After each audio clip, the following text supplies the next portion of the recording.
America, তো তাদের একটা উদ্দেশ্য আছে, তো তারা বিনা কারণে তো বার্মা অ্যাড করে নাই। বিনা কারণে ইউনূস সাহেবকে দরিদ্র দেশের একটা লোককে নোবেল দিয়া এইখান পর্যন্ত কেন আনছে? এখন হয়তো স্যারে শুনলে কষ্ট পাবে, আমি দুঃখিত। এখন যে পজিশনে গেছে উনি শ্যামও রাখতে পারছে না, কুলো রাখতে পারছে না, কারণ যদি ওদের এজেন্ডা বাস্তবায়ন না করে তাহলে ওনার গার্ড থাকতে মাথা থাকবে না। আবার যদি এটা থাকে তাহলে অস্তিত্ব থাকবে না, পিঠ থাকবে না। আবার জনগণের স্বার্থে যদি বিরুদ্ধে যায় তাহলে তোমার পিঠের চামড়া থাকবে না। আর যদি ওদেরটা বাস্তবায়ন করতে তাহলে মাথা থাকবে না গাড়ি দেওয়ার থেকে।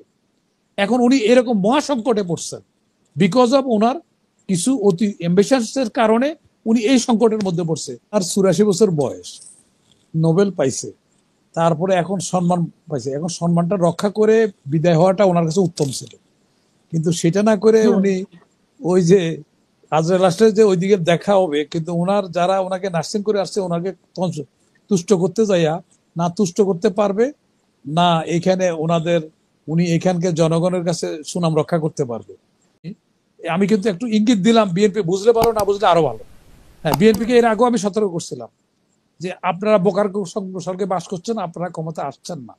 আমি দায়িত্বপূর্ণ লোকজনের প্রেসিডেন্ট মেম্বার এরকম লোকের আমি এখন নাম মেনশন করছি না, মেনশন করতেও পারি, আমার কোনো এমন ইয়ে নাই, কিন্তু আমি বলছি, সতর্ক করছি তাদেরকে যে আপনারা বলে দিবেন ইলেকশন হবে, ইলেকশন হওয়ার পরে তো আপনারা আপনাদের লোক নিয়োগ করতে পারবেন। তাহলে ইন্টেরিয়াম গভর্নমেন্ট কেন করছে এটা? ইন্টেরিয়াম গভর্নমেন্ট তো বিএনপিকে ঘুমে রাখার জন্য এই কাজগুলি করছে, কারণ বিএনপি ইন্টেরিয়াম গভর্নমেন্ট তো বিএনপি আওয়ামী লীগ জামাত দেখার কথা না। এটা আমি একটা উদাহরণ হিসেবে বলি যে এখানে প্রচার হয় যে বিএনপির কিছু লুটপাট করছে, হ্যাঁ এটা সত্য, লুটপাট করছে, দখল করছে, এটা সত্য, অসত্য না। কিন্তু তারা যতটুকু প্রচার করছে অতটুকু কিন্তু অ্যাকশনে যায় না, তাদেরকে অ্যারেস্ট করে নেয়। কারণটা কি? কারণটা হলো একদিকে বিএনপি শত্রু নিয়ে বাঘ শিকার করতে গেলে বাঘ মূল্য লাভ, শত্রু মূল্য লাভ। তো এই জন্য ইন্টারিয়াম গভর্নমেন্ট এটা চাইছে যে এখন এটা জনগণের কাছে গান্দা করতে বলে, একটা তো আওয়ামী লীগ তো গান্দা হয়ে গেছে অলরেডি, তাহলে আর বড় দল থাকে এটা, তাহলে বড় দল থাকে, এদের যদি গান্দা করা যায় এসব দিয়ে তাহলে তো এদের জনসমর্থন কমে যাবে, কমে গেলে এদের সময়টা দীর্ঘায়িত করতে সুবিধা হবে। আর অনেকের ধারণা যে উনি যে বলছেন যে শুধু বিএনপি ইলেকশন চাচ্ছে, আমি জিনিসটা এইভাবে দেখছি না। আমি দেখছি বিএনপি চাওয়া মানে হলো 40 থেকে 35 থেকে 40% লোক চাওয়া। তার মানে এখন আমি বিএনপি করি না, কলিমুল্লাহ ভাই বিএনপি করে না, তাহলে আমরাও তো চাচ্ছি ইলেকশনটা হোক। তাহলে এটা যদি যোগ হয় তাহলে দেখা যাবে 60 আপ লোকে চাচ্ছে ইলেকশন। বিএনপি তো এক পার্টি না, বিএনপি তো 40% জনসমর্থনের পার্টি, 35 to 40%। এই অতীতের ইলেকশন গুলো যদি দেখি, আমরা রেজাল্ট গুলো দেখি, তাহলে ভোটের পার্সেন্টেজ কিন্তু 35 থেকে, কলিমুল্লাহ ভোট নিয়ে কাজ করে, উনি বলো কত পার্সেন্ট, এভারেজে কত পার্সেন্ট। তাহলে ওনারা বলতেছে একটা পার্টি যাচ্ছে, একটা পার্টি যাচ্ছে না তো এখানে, এটা জনসমর্থন হিসেবে কতজন জনগণও চাচ্ছে, সাথে সাথে বিএনপির জনগণ তো চাচ্ছেই, অন্যান্য আচ্ছা, এখন আর পরে হলো আর কিছু পার্টি যেটা সবসময় দালাল পার্টি কিছু আছে, তারা স্বামী হইলো সভাপতি, স্ত্রী হলো মহাসচিব। তো এরকম পার্টি তো আছে যাদের রেজিস্ট্রেশন নাই। তো এরকম বলে যে 16 পার্টি, এরা আমরা যখন ইলেকশন জোট হয় তখন আমরা দেখি এরকম। এটা রাজনীতিবিদদের এটা ভাওতাবাজি, রাজনীতির ভাওতাবাজি করবে, এটা স্বাভাবিক, আমরা এটা মেনে নিছি। কিন্তু ইন্টেরিয়াম গভর্নমেন্ট যে বলছে একটা পার্টি করছে, উনি তো বলতে পারলেন যে 40% লোক চায়, দেশের জনগণের 40% না, বিএনপির সমর্থক, বিএনপির বাইরে নিরপেক্ষ কিছু লোক তো আছে যারা ইলেকশন ডিসাইড করার যে ফ্যাক্টরটা, যে নিরপেক্ষ লোকটা, তারাও তো ইলেকশন চাচ্ছে। আমি তো ইলেকশন চাচ্ছি, এখানে যারা আছে তিনজন তো ইলেকশন চাচ্ছি আমরা। কারণ জনগণ আমরা চাচ্ছি যে এই যে দুয়াশা তৈরি হয়েছে, এখানে যে একটা বার্মা অ্যাক্ট করছে যে উদ্দেশ্যে ডক্টর ইউনূসকে নার্সিং করে এখান পর্যন্ত আনছে আমেরিকা, তো তাদের একটা উদ্দেশ্য আছে, তো তারা বিনা কারণে তো বার্মা অ্যাক্ট করে নাই। বিনা কারণে ইউনূস সাহেবকে দরিদ্র দেশের একটা লোককে নোবেল দিয়া এইখান পর্যন্ত কেন আনছে? এখন হয়তো স্যারে শুনলে কষ্ট পাবে, আমি দুঃখিত। এখন যে পজিশনে গেছে উনি শ্যামও রাখতে পারছে না, কুলো রাখতে পারছে না, কারণ যদি ওদের এজেন্ডা বাস্তবায়ন না করে তাহলে ওনার গার্ড থাকতে মাথা থাকবে না।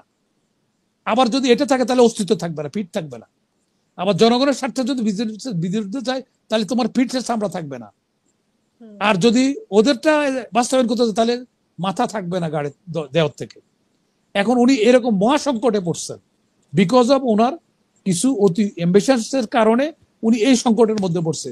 আমি আল্লাহর কাছে ফরিয়াদ প্রার্থনা করি যেন উনি এই সংকট থেকে জাতীয় যেন এই সংকট থেকে উত্তরণ করতে পারে, নাহলে আমাদের অমানিসার অন্ধকার আমাদের সামনে অপেক্ষা করছে।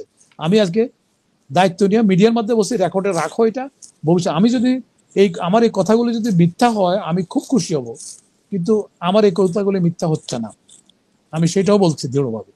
এখানে প্রেস সেক্রেটারি কি বলছেন না বলছেন, কারণ উনি তো নিজের কথা নিজে না বলে প্রেস সেক্রেটারি দিয়ে বলাচ্ছেন, ওনার অভিপ্রায়টা তো যারা বুঝার তারা বুঝছে। কিন্তু আমরা ওই যে একজন লোক খুব অ্যাম্বিশাস, সে তারপরে তার মৃত্যুর আগ মোমেন্টে হেসকে উঠছে, এমন সময় সে তার ওয়াইফকে বলছে যে তুমি লাল শাড়ি আর লাল টিপটা পরে আসো।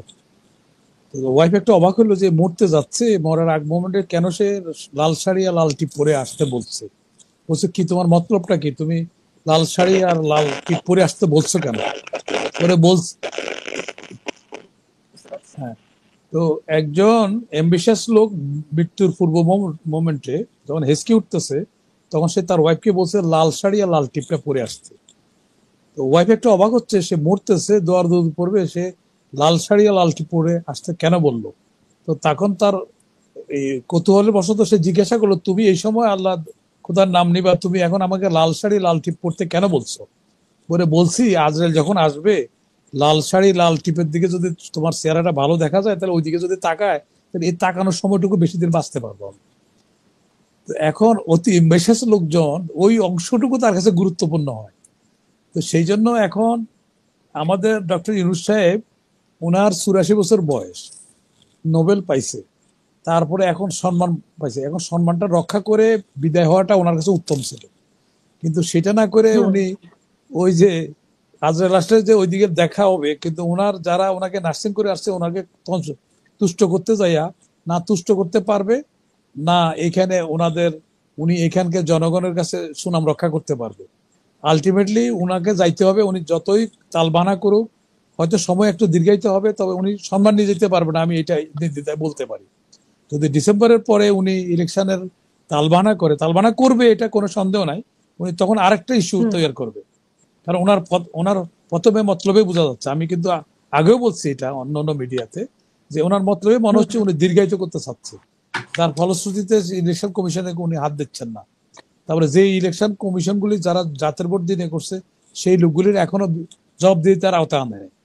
এই আর ইলেকশন কমিশনের সকল অফিসাররা যারা ওনাকে দিনের ভোট রাত্রে করতে সহযোগিতা করছে আছে নাকি, তাদেরও কোনো বিচারের আওতা বা জবাবদিহিতার আওতা আনেন নাই, আনার চেষ্টাও করেন নাই। কিন্তু অন্য সংস্কারের কথা বলছেন, ওটা করছে, যেটা তার এখতিয়ার নাই। কারণ তার এখতিয়ার এখন, আমি তো প্রথম বলছি, এখন অন্যান্য আইন প্রণেতারাও বলতেছেন।